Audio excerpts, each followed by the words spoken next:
Joining me now, we welcome back former National Security Advisor Robert O'Brien. Robert, welcome back. So, you know, as I said, this is like the Berlin Wall coming down, but in some sense, it's even greater. It's almost hard to imagine what this means in changing, you know, geopolitics around the world. China, Russia, out of the Middle East, out of South America, watching America's military might. No more cheap oil for China. They'll have to think 4 or 5 times before they want to go into Taiwan. I mean, all of this is like win, win, win, win. I've never seen a change of this size and scope. What you make of this? I mean, you're in a national security game, all right? So now you're a national security advisor. What happens next? It's hard to imagine. So Larry, you're one of the few people with the vision to see what's happened, and it's big. No, yeah. In the 20th century, we had the great isms. We had fascism and we had communism. And Roosevelt, in the Second World War, destroyed fascism, and Reagan, your old boss, my old boss, destroyed communism. In the 21st century, we had jihadism, and we had it, and the two big players were the ISIS, the Islamic State, and Donald Trump in the first term, we were both there, defeated ISIS, the big caliphate. It was the size of Great Britain in Iraq and Syria, and we got Baghdadi, and that was defeated. But the flip side of that coin was the Islamic Republic of Iran. So you had two things with the jihadis. You had ISIS and you had the IRGC and Iran. And now he's taking out the second part of that great jihadi bulwark, and he's going to go down in history as the first president who's won 2 wars. He won the war in the first term against ISIS. We haven't won a war in a long time. President Trump won that war. We took the entire physical caliphate, and then we went and found Baghdadi way behind the enemy lines and took him out. And now he's taking out the Ayatollah, and he's going to take out Iran. And he's going to have won 2 wars, and he's going to go down in history with Roosevelt and Reagan and Trump. You're going to hear those 3 names you're going to hear together. And you're one of the few people with the vision, Larry, that has called it from the start. Well, it's very kind of you, but I never lost faith or confidence in President Trump, and he's always had a vision.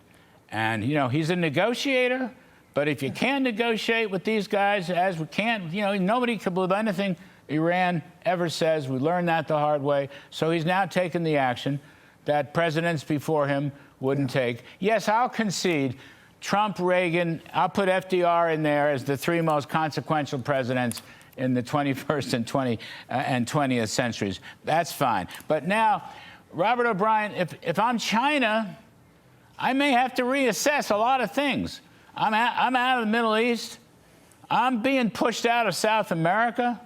I may not want to mess around saber-rattling about taking Taiwan, watching the American military and intelligence. If I'm Russia, I don't know. Is this going to affect the Russian-Ukraine story with this phenomenal show of power and intelligence from the American military? Do you change your mind? Do you change your views? What happens?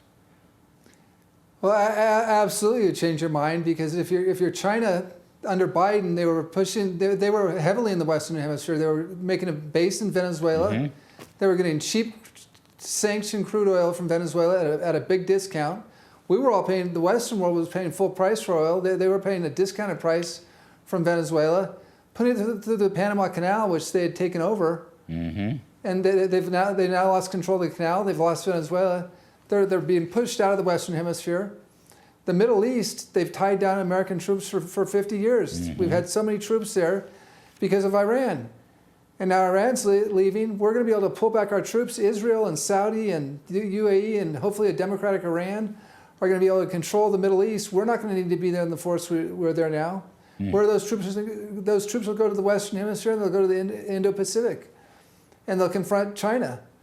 And by the way, they're getting cheap oil from China, or from China was getting cheap oil from Iran at a discount using the Ghost Fleet. They're going to lose that cheap oil. They can buy the oil. President Trump has said, "But we'll sell you Venezuelan oil. We'll sell you Iranian oil. You got to pay full price." Right, 100%. And at home, we're drill baby drill here at home. We're self-sufficient. So, you know, the Chinese can play the resource and the commodity game with rare earth elements and try and cut us off.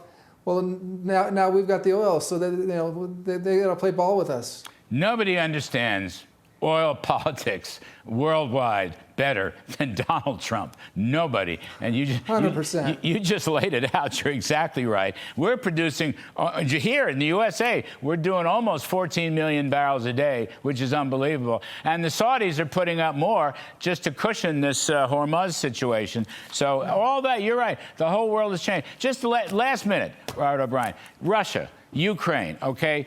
Does this successful epic fury, does this affect the Russian-Ukraine war? Will Putin, I'll say, wise up? Will he realize? I mean, how does it look to you right now? Last minute, please. No more Iranian drones, no more Iranian ballistic missiles for the Russians. So that will affect the war immediately. And Putin's seen the balance of power in the world change. He's watching Venezuela, probably Cuba, probably Iran leave his orbit. He's going to have to make a deal. Wow, make a deal. Gosh, I hope you're right. Former National Security Advisor, my good friend Robert O'Brien. Thank you, sir. We appreciate it, as always. Thank you, Larry.